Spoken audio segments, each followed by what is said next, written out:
আমাদের এই লম্বাটুক এই ধানের জমিতে এই যে প্রচুর পরিমাণে এজালা হয়েছে।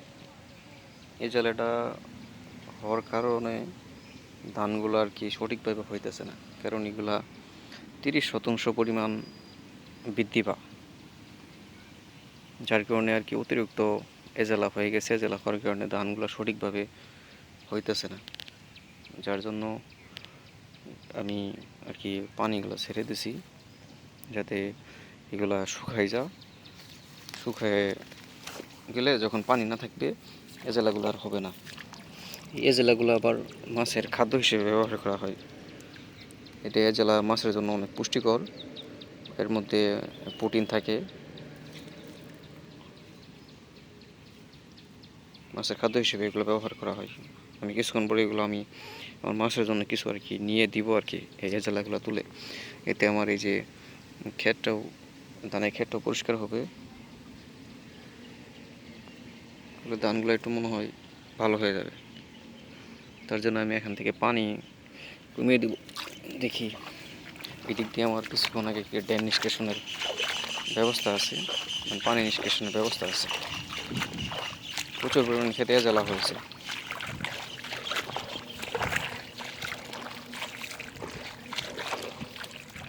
যার জন্য ধানের জমিটা ভালো হয়নি এই জ্বালা থাকার কারণে।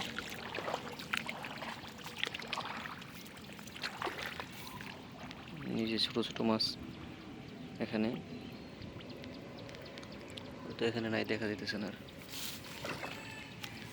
ওই দিক দিয়ে আমি আবার যে এটার কি বলে আপনাদের ভাষায় জানি না, আমি মাছ ধরার জন্য আর কি বরং পায়তা রাখছি আর কি। এখানে যে পানি ছেড়ে দেওয়ার কারণে এখানে অনেক পানি ছিল, মোটামুটি পানি শুকাই গেছে।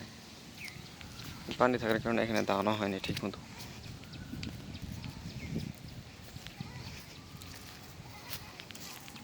আজকেও প্রচুর পরিমাণে রোদ উঠছে, আকাশের অবস্থা দেখা যেতেছে। আবার এই ক্ষেতে দেখেন এজালার পরিমাণটা নাই, এটা শুকনা ছিল যার কারণে এজালা হয় নাই। আর এজালা না হওয়ার কারণে এই জমিটা অনেক সুন্দর হয়েছে। এই জমির তুলনায় দেখেন, এই পাশের জমির তুলনায় এই পাশের জমিটা অনেক সুন্দর হয়েছে ধান চাষটা।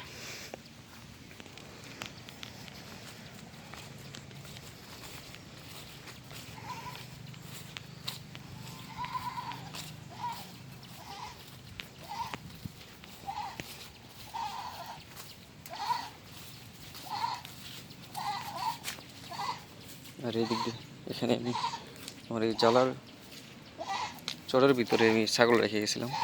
ছাগলটা ঘাস খাইছে, এখন আমাকে দেখে আর কি আওয়াজ করতেছে, কারণ অনেকক্ষণ রোদে ছিল, যার কারণে ক্লান্ত মনে হয়, একটু দেখে বোঝা যাচ্ছে অনেক ক্লান্ত। ছাগলটা হাঁপিয়ে যাচ্ছে। আমি একটু করে বাসে নিয়ে একটু পানি দেবো এটারে। আমি সকালবেলা এখানে বাইরে রাখছিলাম ছাগলটাকে কিছু ঘাস খাওয়ার জন্য। এটা নতুন কিনে আসছি, এই গত সপ্তাহে কিনে আসছিলাম, সেটা আপনাকে দেখানো হয়নি আপনাদের।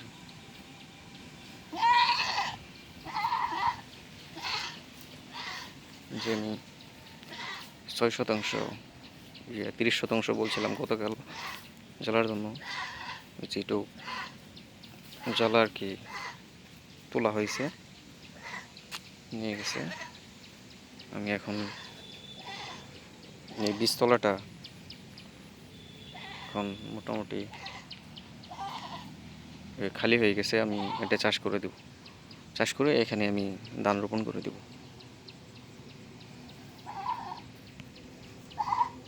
আর আমার এই ধানের জমির পাশ দিয়ে আমি একটা কলার চারা লাগাই দিয়েছিলাম। এই কলার চারা লাগানোটার কারণ হলো, ওই পাশে কলার জমি লাগাইছে, আমার জমিতে ছায়া পড়বো, এই জন্য আমি আমার জমির পাশ দিয়ে আমি আরেকটু কলার জমি লাগাই দিছি। আর এখানে এই বাগানে একটা কলা আসছে একটা জমিতে, এটি মিনিমাম আসতে আরও 2 মাস লাগবে। এটা হলো সর্বি কলা জাত। আর ওদের বাগানটা অনেক সুন্দর। এই যে আমার টাই করা এরকম।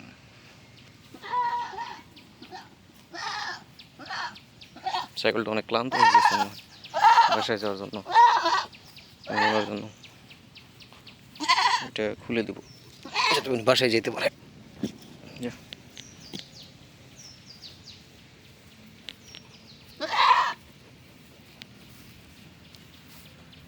দড়ি খুঁয়ে দিলে তো নেওয়ার সাথে সাথেই আসতেছে।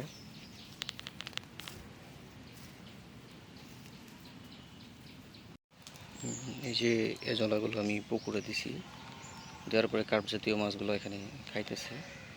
আর এজলাতে পুষ্টির মধ্যে আছে 23 থেকে 30% পর্যন্ত প্রোটিন এবং আমিষ আছে, এবং 4 থেকে 5% নাইট্রোজেন আছে, এবং এর ভিতরে অ্যামাইনো অ্যাসিড আছে। এই যে আমি পুকুরে যে এজলাগুলো নিয়ে দিয়েছি, কিছুক্ষণ পরে এগুলো শেষ করে ফেলবো। এজলাগুলো খেয়ে মাছে ভালো পরিমাণে এজলা খায় আর কি। আমাদের এখানে কার্প জাতীয় মাছ ছাড়া আছে এই পুকুরে, যার জন্য এজলা এগুলো দেওয়া হয়েছে।